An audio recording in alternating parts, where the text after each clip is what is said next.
کیونکہ میاں صاحب کو جو سزا ہوئی تھی وہ تو اپنے بیٹے سے تنخواہ نہ لینے کی وجہ سے ہوئی تھی۔ راجہ صاحب وہ جو بیٹے سے تنخواہ لینے والے معاملے پر ڈسکوالیفیکیشن تھی وہ سپریم کورٹ والی ڈسکوالیفیکیشن تھی۔ احتساب عدالت نے میاں صاحب کو کرپشن کے اوپر، کرپٹ پریکٹسز کے اوپر سزا دی ہوئی ہے، وہ بیٹے سے تنخواہ سے بڑا معاملہ تھا، اس پہ سزا ہوئی ہے۔ وکلاء جو ہیں وہ بڑے پر امید ہیں اور وہ کہتے ہیں کہ اس میں ہمیں ریلیف مل جائے گا، اور اگلے چند روز میں آپ دیکھیں گے کہ اس بارے میں کافی آپ کو پیش رفت نظر آئے گی۔ راجہ صاحب یہ فرمائے کہ اگر نواز شریف صاحب الیکشن کنٹیسٹ نہیں کر پاتے تو کیا شہباز شریف وزیر اعظم بنیں گے؟ اور اگر نواز شریف الیکشن کنٹیسٹ کرتے ہیں اور وہ منتخب ہو جاتے ہیں تو پھر شہباز شریف کیا وزیر اعلیٰ پنجاب بنیں گے؟ جی، میاں نواز شریف صاحب انشاءاللہ وزیر اعظم بنیں گے، اور وزیر اعلیٰ کا بھی کوئی فیصلہ نہیں ہوا، نہ ابھی کسی فورم پہ یہ چیز ڈسکس ہوئی ہے۔ ایک ہی چیز ڈسکس ہوئی ہے جو پارٹی کا فیصلہ ہے، جو شہباز شریف صاحب کا فیصلہ ہے کہ میاں نواز شریف وزیر اعظم کے امیدوار ہیں۔ باقی چیزوں پہ ابھی میرے علم میں نہیں ہے، نہ کوئی ڈسکشن مجھے لگتا ہے کہ اس طرح کی ہوئی ہے کہ پنجاب کا کیا ہوگا۔ راجہ صاحب زرداری صاحب کے ساتھ آپ نے کام کیا ہے، پیپلز پارٹی میں آپ نے کافی عرصہ کام کیا ہے، پیپلز پارٹی پری پول ریگنگ کا الزام آپ پر لگا رہی ہے۔ زرداری صاحب کو آپ اچھی طرح سے ان کی سیاست کو جانتے ہیں، تو الیکشن سے پہلے یہ جو آپ کے خلاف دھاندلی کا، ڈیل کا اور پری پول ریگنگ کا محاذ کھول دیا زرداری صاحب اور پیپلز پارٹی نے، اس کے پیچھے زرداری صاحب کے کیا مقاصد ہو سکتے ہیں؟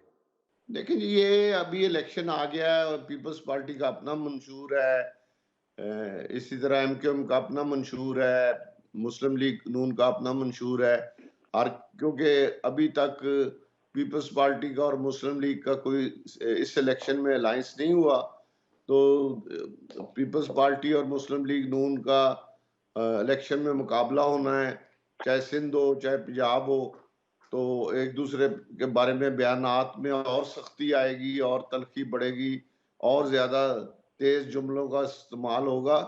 یہ الیکشن کا حصہ ہے، یہ الیکشن میں دیکھنے میں آئے گا نظر، لیکن الیکشن کے بعد انشاءاللہ ہر چیز ٹھیک ہو جائے گی۔ راجہ صاحب یہ تو پھر آپ وہی مکھ مکا والی بات کر رہے ہیں نا جو پیپلز پارٹی اور نون لیگ پر عمران خان بھی کہتے ہیں اور آپ کے باقی مخالفین بھی کہتے ہیں کہ آپ دونوں اقتدار کے لیے ایک دوسرے کے گلے بھی پڑ سکتے ہیں اور اقتدار کے لیے ایک دوسرے کے گلے مل بھی سکتے ہیں، تو یہ تو مکھ مکا کی سیاست کرتے ہیں آپ لوگ۔ نہیں، عمران خان نے جو ہمیشہ گالیاں دینے والا طریقہ رکھا ہے، آج وہ پچھتا رہا ہے۔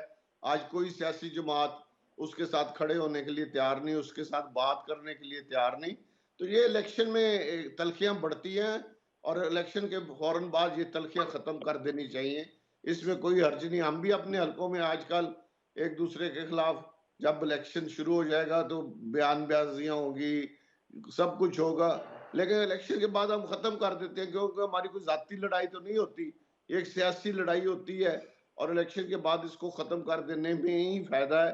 اور اس وقت پاکستان کو بھی اس چیز کی ضرورت ہے کہ تمام سیاسی جماعتیں ایک پلیٹ فارم پہ بیٹھ کے بات کریں اور تمام سیاسی لوگ ایک میز پہ بیٹھیں، اور ملک کو جو مسائل ہیں، خاص طور پہ مہنگائی کے حوالے سے، معاشی حالات کے حوالے سے، جو ملک کے اس وقت معاشی حالات ہیں، جو مہنگائی ہے، جو بے روزگاری ہے، اس کو ایڈریس کرنے کے لیے سب کو ایک میز پہ بیٹھنا پڑے گا۔ جب تک سب ایک میز پہ نہیں بیٹھیں گے یہ مسئلہ حل نہیں ہوگا۔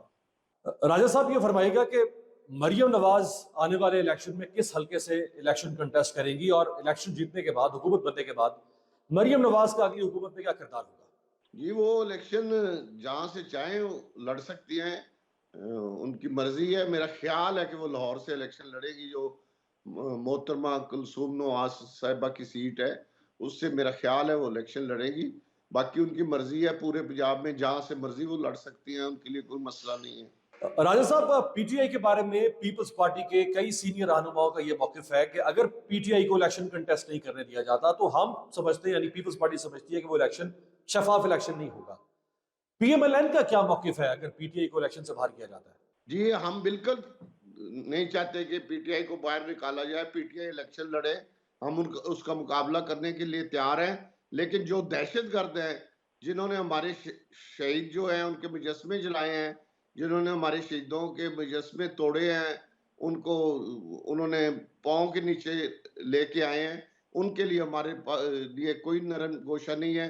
ان کے خلاف سخت سے سخت ایکشن ہونا چاہیے۔ جنہوں نے ہمارے کور کمانڈر کے گھر پہ حملہ کیا، ہمارے فوجی تنصیبات پہ حملہ کیا، ہمارے جہازوں پہ حملہ کیا، ان کے لیے کوئی نرم گوشہ نہیں، ان کے خلاف سخت ایکشن ہونا چاہیے. باقی جو اس چیز میں شامل نہیں وہ الیکشن لڑے، ہم مقابلے کے لیے تیار ہیں. راجہ صاحب آپ ملک میں بڑے بڑے جلسے بھی کریں تو آپ کو کسی سے اجازت لینے کی ضرورت نہ پڑے. پی ٹی آئی اگر ایک کارنر میٹنگ بھی کرتی ہے تو اس کو اجازت لینا پڑ رہی ہے. شاہدرہ میں کارنر میٹنگ کرنی ہے، لاہور ہائی کورٹ سے فیصلہ لینا پڑا ہے کارنر میٹنگ کرنے کے لیے. تو کیا اس الیکشن کو کوئی شفاف الیکشن کہے گا راجہ صاحب؟ دیکھیں جی، اگر ان کے وہ لوگ جو دہشت گردی میں ملوث نہیں وہ جلسے کرنا چاہیں تو ان کے لیے کوئی پابندی نہیں ہے، لیکن جو دہشت گردی میں ان واقعات میں ملوث ہیں یا ان پہ ایف آئی آر ہے، ان کے لیے تو ہم بھی کہتے ہیں کہ کوئی گنجائش نہیں ہونی چاہیے، اور ان کے لیے انتظامیہ میں بھی کوئی گنجائش نہیں ہے. ان کے لیے انہوں نے ایک سازش کی ہے ملک کے خلاف، انہوں نے سازش کر کے بلکہ بغاوت کی کوشش کی ہے. تو جو لوگ بغاوت کی کوشش کرتے ہیں ان کے لیے کوئی گنجائش نہیں ہے پاکستان کے آئین میں. اور راجہ صاحب آپ سے آخری سوال میرا یہ ہے کہ فیصل آباد جو آپ کا شہر ہے وہاں اس وقت پی ٹی آئی بامقابلہ نون لیگ کیا پوزیشن ہے؟ فیصل آباد میں جی پی ٹی آئی کے سارے لوگ جو ہیں مین ایم این اے کے کینڈیڈیٹ تھے وہ تقریباً سارے چھوڑ گئے ہیں اور پریس کانفرنس کر چکے ہیں کہ ہمارا پی ٹی آئی سے کوئی تعلق نہیں. خاص طور پہ ان کے ایک بڑے یہاں سے پی ٹی آئی کے کرتا دھرتا تھے فرق حبیب صاحب، وہ بھی پی ٹی آئی کو خیر بات کہہ چکے ہیں، اور عمران خان اور بشرا بی بی پہ سنگین الزامات لگائے ہیں انہوں نے، آپ نے سنا ہوگا. اس کے بعد ابھی پی ٹی آئی کے دیکھیں بھائی اتنا بڑا یہ حلقہ ہوتا ہے، 350 پولنگ سٹیشن ہوتے ہیں، اگر کوئی کینڈیڈیٹ آتے بھی ہیں ابھی تک تو ان کا کوئی کینڈیڈیٹ فیصل آباد میں سامنے نہیں ہے. جو اگر کوئی کینڈیڈیٹ آئے گا بھی الیکشن سے 15-20 دن پہلے تو میرا نہیں خیال اتنا بڑا حلقہ وہ کور کر پائے. بہت بڑا حلقہ ہوتا ہے، 350 پولنگ سٹیشن ہوتے ہیں، ہر پولنگ سٹیشن کے لیے پولنگ ایجنٹ چاہیے ہوتے ہیں، باہر کیمپ میں لوگ چاہیے ہوتے ہیں، ووٹ نکالنے والے لوگ چاہیے ہوتے ہیں، کنوینس چاہیے ہوتی ہے. تو یہ پولنگ ڈے ایک مشکل مرحلہ ہوتا ہے، اور جب تک آپ نے پورا ہوم ورک نہ کیا ہو تو پولنگ ڈے کو ساری چیزیں لوازمات پورے کرنے بڑا مشکل ہوتا ہے. تجربہ بھی نہ ہو تو جس طرح میں اپنے حلقے میں 7-8 الیکشن لڑ چکا ہوں تو تجربہ ہے، مجھے پتا ہے کہ پولنگ سٹیشن کو کس طرح ہم نے پولنگ ڈے کو کس طرح سارا ڈیل کرنا ہے. تو اس لحاظ سے پی ٹی آئی کے اگر کینڈیڈیٹ آئیں گے بھی تو ان کے پاس نہ تجربہ ہوگا نہ ان کے پاس ٹائم ہوگا، حلقہ بہت بڑا ہوگا، ان کے لیے بہت مشکلات ہیں. جی بہت بہت شکریہ راجہ ریاض صاحب. اپوزیشن لیڈر سابق قومی اسمبلی اور مسلم لیگ نون کے سینئر رہنما ہمارے ساتھ موجود ہیں. ایک بریک پہ جاتے ہیں، بریک سے واپسی بھی بات کریں گے ایم کیو ایم کے رہنما امین الحق سے، ایم کیو ایم اور مسلم لیگ نون کے نئے سیاسی اتحاد پر. بریک کے بعد خوش آمدید. ملک میں عام انتخابات اب چند ہفتوں کی دوری پر ہیں اور تمام ہی سیاسی جماعتیں اپنی اپنی سیاسی بساط بچھا رہی ہیں. گزشتہ روز متحدہ قومی موومنٹ کے ایک وفد نے میاں نواز شریف اور شہباز شریف سے ملاقات کی، جس کے بعد مسلم لیگ نون اور ایم کیو ایم کے انتخابی اتحاد کا اعلان سامنے آیا. بعض سیاسی مبصرین اس اتحاد کو غیر فطری اتحاد قرار دے رہے ہیں، کیونکہ نہ تو ایم کیو ایم کا پنجاب میں کوئی ووٹ بینک ہے اور نہ ہی ماضی کے 22-23 سالوں میں مسلم لیگ نون سندھ یا کراچی میں کوئی نمایاں کامیابی حاصل کر پائی. تو یہاں سوال یہ ہے کہ پھر متحدہ اور نون لیگ کا اتحاد کیوں ہوا؟ اس حوالے سے بعض تجزیہ کاروں کی رائے ہے کہ جب ایم کیو ایم کسی اتحاد کا حصہ بنتی ہے تو اس سے یہ معلوم ہوتا ہے کہ اس اتحاد کی قبولیت ہو چکی اور اقتدار کا ہوا اب اسی اتحاد کے سر بیٹھے گا. یہاں یہ سوال بھی اٹھتا ہے کہ مسلم لیگ نون اور ایم کیو ایم کا یہ اتحاد کتنا دیر پا ثابت ہوگا، کیونکہ اگر ماضی پر نظر ڈالیں تو متحدہ قومی موومنٹ اور مسلم لیگ نون کا سیاسی رومانس پرانا ہے. ان دونوں جماعتوں کے درمیان ماضی میں بھی سیاسی اتحاد ہوئے اور ختم ہوئے. اکتوبر 1990 کو ہونے والے عام انتخابات میں نواز شریف کی زیر قیادت اسلامی جمہوری اتحاد آئی جی آئی نے کامیابی حاصل کی تھی. شراکت اقتدار کے دسترخوان پر اپنے حصے کی پلیٹ کے لیے M Q M Nawaz Sharif کی اتحادی بنی اور کچھ عرصہ یہ سیاسی رومانس برقرار رہا، مگر جون 1992 کو کراچی آپریشن پر ختم ہو گیا. پھر 3 فروری 1997 کو ملک میں عام انتخابات ہوئے. اس بار بھی اقتدار نواز شریف کو ملا اور ایم کیو ایم پھر حکومت میں جا بیٹھی، لیکن اس بار بھی یہ اتحاد زیادہ دیر پر نہ ہو سکا اور 17 اکتوبر 1998 کو ختم ہو گیا. ایم کیو ایم کا صرف نون لیگ ہی نہیں بلکہ پیپلز پارٹی کے ساتھ بھی کبھی اعلانیہ اور کبھی غیر اعلانیہ سیاسی اتحاد رہا۔ حالیہ برسوں میں ایم کیو ایم کی قیادت کراچی کے تمام مسائل کا ذمہ دار پیپلز پارٹی کو ہی ٹھہراتی ہے۔ سن 1989 میں پیپلز پارٹی کی حکومت تھی اور محترمہ بے نظیر بھٹو وزیر اعظم پاکستان تھی۔ ایم کیو ایم اس وقت پیپلز پارٹی کی اتحادی تھی۔ مسلم لیگ اور اس کی اتحادی جماعتیں بے نظیر بھٹو حکومت کے خلاف تحریک عدم اعتماد لانے کی تیاری کر رہی تھی۔ جب اسلامی جمہوری اتحاد نے عدم اعتماد کی تحریک قومی اسمبلی سیکریٹریٹ میں جمع کرائی تو اسی روز پیپلز پارٹی حکومت کی بڑی اتحادی متحدہ قومی موومنٹ نے حکومت سے علیحدگی اور اپوزیشن کا ساتھ دینے کا اعلان کر دیا۔ سن 1989 میں بھی ایم کیو ایم کا یہی دعویٰ تھا کہ 11 مہینے میں معاہدہ کراچی کی کسی شق پر عمل نہیں کیا گیا، لہٰذا ہم علیحدہ ہو گئے۔ اب دیکھنا یہ ہے کہ اس بار ایم کیو ایم کا نون لیگ سے اتحاد ممکنہ اقتدار میں شراکت کے لیے ہے یا حقیقی طور پر سندھ اور کراچی کی بہتری کے لیے۔ پیپلز پارٹی کے بجائے نون لیگ پر انحصار کرنا چاہتی ہے کیا ایم کیو ایم رہنماؤں کے جو بیانات سامنے آئے ہیں ان سے ایسا لگتا ہے کہ وہ سندھ میں پیپلز پارٹی کے متبادل کے طور پر مسلم لیگ نون کے ہاتھ مضبوط کرنے کی خواہش مند ہے۔ ذرائع کے مطابق نون لیگ اور ایم کیو ایم کی حالیہ ملاقات میں متحدہ نے مریم نواز کو کراچی سے الیکشن لڑنے کی بھی تجویز دی ہے۔ ذرائع یہ بھی بتا رہے ہیں کہ متحدہ کے ایک رہنما نے نواز شریف کو تجویز دی کہ اگر آپ عوامی رابطہ مہم یا عوامی جلسوں کی شروعات کرنا چاہتے ہیں تو کراچی سے اس کا آغاز کریں۔ ایم کیو ایم نون لیگ کا جلسہ کامیاب کرنے میں بھی آپ کی بھرپور مدد کرے گی۔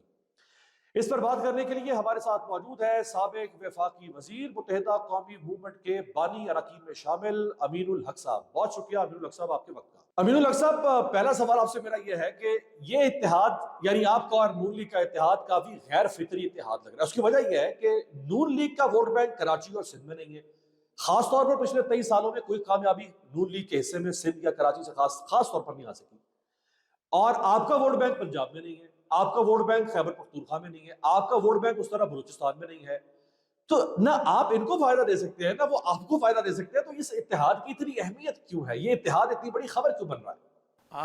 امیر، اگر آپ سندھ کی ڈائنامک اٹھا کے دیکھیں گے 1990 سے لے کر 2018 تک تو آپ کو تھوڑی چیزیں سمجھ میں آنا شروع ہوں گی۔ میں سمجھتا ہوں کہ اگر ابھی آپ دیکھیں گے تو پورے سندھ کے اندر اینٹی پیپلز پارٹی سینٹیمنٹ پایا جاتا ہے۔ پیپلز پارٹی کی کرپشن، نااہلی، بیسی سسٹم کا اور جو کمیشن لینا، اس کے بنا پہ سندھ کے عوام شدید ناراض ہے پاکستان پیپلز پارٹی کے ساتھ۔ رہی وجہ ہے کہ ایک اچھا سا ماحول بنتا چلا جا رہا تھا اور ایم کیو ایم کی بھی خواہش تھی کہ جی ڈی ہو، فنکشن لیگ ہو، جی یو آئی اور پی ایم ایل این ہو، ان کے ساتھ ایک ورکنگ ریلیشن شپ ڈیولپڈ ہو تاکہ آنے والے الیکشن میں کام آ سکے۔ اور جو میں بات کہہ رہا ہوں اس کو آپ سمجھنے کی کوشش کریں کہ یس، ایم کیو ایم نے جب کوشش کی اس میں کامیاب رہی ہے۔ میں آپ کو 3 مثال آپ کے سامنے پیش کر دیتا ہوں۔ 1990 کا جنرل الیکشن ہوتا ہے، جام صادق علی صاحب انٹیریئر سندھ سے کامیاب ہوتے، ایم کیو ایم کی بھاری ووٹ سے سندھ کا چیف منسٹر پیپلز پارٹی کا نہیں بلکہ ایم کیو ایم اور فنکشن لیگ کا منتخب ہوتا ہے۔ 1996 آپ کے سامنے یہ پی ایم ایل این کی طرف سے لیاقت جوتی صاحب وزیر اعلیٰ بنتے اور ایم کیو ایم کے مکمل سپورٹ ان کی تھی۔ اسی طریقے سے 2003 اور 2004 میں آپ کو یاد ہے کہ اس وقت جو کاف لیگ تھی اس کے ڈاکٹر ارباب غلام رحیم صاحب اور ایم کیو ایم کی 50 نہیں بلکہ 55 اور 56 سیٹیں جو تھیں وہ صوبائی اسمبلی میں موجود تھا، اور ایم کیو ایم کا اور فنکشن لیگ کا مشترکہ امیدوار جو ہے وہ وزیر اعلیٰ بنا ہے۔ تو اس طرح پچھلے 30-35 سال میں 3 دفعہ ہماری کوششیں کامیاب ہوئی ہیں۔ انشاءاللہ تعالیٰ آپ دیکھیں گے کہ 8 فروری کو بھی یہ کوششیں کامیاب ہوتی بھی نظر آئیں گی، کیونکہ سندھ کے عوام کی شدید ناراضگی پائی جاتی ہے۔ اور پھر سب سے اچھی بات کیا ہے کہ اگر آپ کراچی کو دیکھتے ہیں، حیدرآباد کو دیکھتے ہیں، میر پرخاص کو دیکھتے ہیں، تو پچھلے 3 دہائیوں سے ایم کیو ایم پاکستان شہری سندھ کے دلوں پر راج کرتی چلی ہے، اور یہی وجہ تھی کہ جب الیکشن ہوئے ہیں بیلٹ سے ہمیشہ پتنگ برآمد بھی ہے۔ تو ہمیں اس بات کی پوری امید ہے کہ آنے والے الیکشن میں بھی ایم کیو ایم پاکستان شاندار کامیابی حاصل کرے گی۔ امین الحق صاحب، آپ کے اور نون لیگ کے اتحاد پر بعض لوگ تنقید کرتے ہوئے یہ کہہ رہے ہیں کہ ایم کیو ایم اگر کسی اتحاد کا حصہ بنتی ہے تو اس کا مطلب ہے کہ اس اتحاد کی قبولیت کا وقت ہو چکا ہے، اور اس کا مطلب یہ بھی ہے کہ اب اقتدار کا ہوا اسی اتحاد کے سر بیٹھے گا۔ تو یہ آپ کی ریپوٹیشن کچھ خراب ہو رہی ہے امین صاحب۔ اس میں 2 چیزیں میں سمجھتا ہوں کہ دیکھیں، ایم کیو ایم پاکستان 22 اگست 2016 کے بعد ایک ڈفرینٹ ایم کیو ایم ہے۔ جو اپنے تمام مستقبل کے فیصلے باہمی مشاورت سے کرتی ہے. اچھی بات کیا تھی کہ ایم کیو ایم پاکستان کی پوری رابطہ کمیٹی نے مشاورت کی ہے, فیصلہ کیا, اور اس کے بعد جو ایک گڈ انڈرسٹینڈنگ میرا خیال ہے پچھلے 5 سال سے پی ایم ایل این کے ساتھ تھی, اور بالخصوص پچھلے 16 مہینے سے جو آپ کو یاد ہے امیر, آپ جو اسلام آباد میں موجود ہوتے تھے, کہ 30 مارچ دوپہر کے 2 بجے ہم نے اسلام آباد میں پی ایم ایل این کے ساتھ ایک معاہدہ سائن کیا تھا, جس میں خالد مقبول صدیقی کے ساتھ شہباز شریف سے بھی سگنیچر کیا تھا, اور تمام جسے کہتے ہیں کہ سیاسی جرگہ موجود تھا, تمام ٹاپ پولیٹیکل لیڈرشپ موجود تھی. ہم سمجھتے ہیں کہ اس کے بعد M Q M Pakistan P M L N میں ایک کانفیڈنس لیول ڈیولپ ہونا شروع ہوا. وہ کیسے؟ میں سمجھتا ہوں کہ جو ہم نے ان پہ چند چیزیں رکھی تھی کہ نمبر 1 یہ تھی کہ کسی بھی صورت میں ڈیجیٹل سینسر جو پچھلے پی ٹی آئی کی دور حکومت سے شروع ہوا تھا اس کو جاری و ساری رکھا جائے.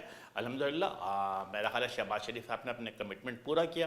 ڈی لیمیٹیشن کی بات کی تھی ہم نے کہ پہلے ڈی لیمیٹیشن اور پھر انتخابات ہو, تو میرا خیال ہے اس پہ بھی عمل درآمد کرایا گیا. K4 کا منصوبہ تیز رفتاری کے ساتھ آگے بڑھ رہا ہے. گرین لائن کا منصوبہ کراچی کا آگے بڑھ رہا ہے. حیدرآباد یونیورسٹی کی بات تھی تو میرا خیال ہے پی ایم ایل این نے ہمیں کانفیڈنس دیا, اور وہ چیزیں بھی وائس چانسلر تک پڑھنا ہو چکا ہے. کسی بھی دن حیدرآباد یونیورسٹی کی کلاسز شروع ہونے والی ہیں. تو میں سمجھتا ہوں کہ اچھی چیز تھی. امپورٹنٹ بات یہ تھی کہ اس کا فوائد جو ہے ایم کیو ایم کو کم, اور میرا خیال دوسری سیاسی پارٹیوں کو زیادہ فائدہ پہنچے گا. مثلا میں ایک ایگزامپل کرتا ہوں. آپ امیر, آپ سندھ کے ڈائنامک سے باخبر ہیں کہ ایم کیو ایم کا جو امیدوار ہوتا ہے اگر لاڑکانہ سے کھڑا ہوتا ہے, بدین سے کھڑا ہوتا ہے, شکارپور سے کھڑا ہوتا ہے, سانگڑ سے کھڑا ہوتا ہے, یا پھر شہزاد پور سے, ٹنڈوالہ یا ٹنڈو جام سے, ان تمام جگہوں پر بھی ایم کیو ایم کے امیدوار کو کہیں 25,000, کہیں 28,000, کہیں 32,000 ووٹ ملتے ہیں. اب اگر مشترکہ امیدوار ہوتا ہے یا سیٹ کی ایڈجسٹمنٹ شپ ہو جاتی ہے تو کس کا فائدہ پہنچے گا؟ میں سمجھتا ہوں یقیناً اس کا فائدہ جو فنکشن لیگ ہوگی, جو جے ڈی اے ہوگی یا پی ایم ایل این ہوگی, ان کو فائدہ پہنچے گا. تو میں سمجھتا ہوں کہ یس, ایم کیو ایم اس دفعہ وسیع قلبی اور وسیع نظری کا مظاہرہ کر کے تمام اکائیوں کو ساتھ لے کر چلنا چاہتی ہے, تاکہ سندھ میں ایک جسے کہتے ہیں کہ اچھی اور صاف ستھری حکمرانی کو ممکن بنایا جا سکے. امین الحق صاحب, تیسرا سوال میرا آپ سے یہ ہے کہ آپ کے اور نون لیگ کے درمیان ایک رومانس رہا ہے, نفرت بھی شدید رہی ہے. میں نفرت سامنے نہیں رکھتا, میں صرف رومانس سامنے رکھتا ہوں. 1989 میں جب محترمہ بینظیر بھٹو کے خلاف تحریک عدم اعتماد آنا تھی تو آپ ان کی حکومت چھوڑ کے نون لیگ والی آئی جی آئی کے ساتھ کھڑے ہو گئے. 1990 میں پھر آپ آئی جی آئی کی بننے والی حکومت نواز شریف کے ساتھ آپ بیٹھ گئے. پھر 92 میں آپریشن ہوا, آپ نے چھوڑ دیا اتحاد کو. پھر 97 میں پھر آپ نواز شریف کے ساتھ بیٹھ گئے. 98 میں پھر آپ نے چھوڑ دیا. 2022 میں آپ عمران خان کو چھوڑ کے پھر نون لیگ والی پی ڈی ایم میں آ کے بیٹھ گئے. تو یہ جو کچھ آپ کرتے آ رہے ہیں آپس میں ایک دوسرے کے ساتھ, آگے کیا کریں گے آپ؟ آنے والے سالوں میں یہ اتحاد کہاں کھڑا ہوگا؟ میرا خیال ہے کہ صرف ایم کیو ایم کو آپ کو کاؤنٹ نہیں کرنا چاہیے. آپ اگر پاکستان پیپلز پارٹی کو دیکھیں, جی جو آئی کو دیکھتے ہیں, عوامی نیشنل پارٹی کو دیکھتی ہیں, باپ کو دیکھتی ہیں, یا پی ایم ایل این کو خود بھی دیکھتی ہیں, تو خود بھی پچھلے 30 سالوں میں ایک دوسرے کے ساتھ ایکوموڈیٹ کرتے رہے اور ڈسکس بھی کرتے رہے. میرا خیال ہے کہ ہمیں وسیع تر مفاد میں وے فارورڈ جانا. کس کے لیے؟ ملک کی سلامتی کے لیے, ملک کی بہتری کے لیے. ہم کیا چاہتے ہیں؟ ایم کیو ایم کیا چاہتی ہے؟ ایم کیو ایم چاہتی ہے کہ جو قومی بحران جنم لے رہا ہے اس کو مینیمائز کیا جائے. اس کے لیے 3 ویری امپورٹنٹ چیز تھی ہمارے لیے. نمبر 1 کہ ملک میں معاشی صورتحال کو بہتر سے بہتر کیا جا سکے. نمبر 2 ہماری خواہش تھی کہ جو پولیٹیکل ٹیمپریچر بڑھ رہا ہے اس کو بھی کم سے کم کیا جا سکے. اور تیسری, اگر مستقبل قریب میں کوئی آئینی بحران پیدا ہوتا ہے تو پی ایم ایل این اور ایم کیو ایم ساتھ بیٹھ کے مسئلے کا حل نکال لیں. میرا خیال ہے کہ اس ایشوز کے اوپر, قومی سلامتی کے ایشو کے اوپر, میرا خیال ایم کیو ایم اور پی ایم ایل این اگر بیٹھتی ہے تو میرا خیال ہے کسی کو ناراض ہونے کے بجائے اس کو اپریشیٹ کرنا چاہیے کہ ہم ملک کے وسیع تر مفاد میں آپس میں ساتھ بیٹھیں اور پھر حکومت سازی کرنا. تو یہ تو بات کی بات ہوگی. جب میرا خیال 8 فروری کو بیلٹ باکس سے جو چیز برآمد ہوگی اس کے بنیاد پر میرا خیال حکومت سازی کی جائے گی.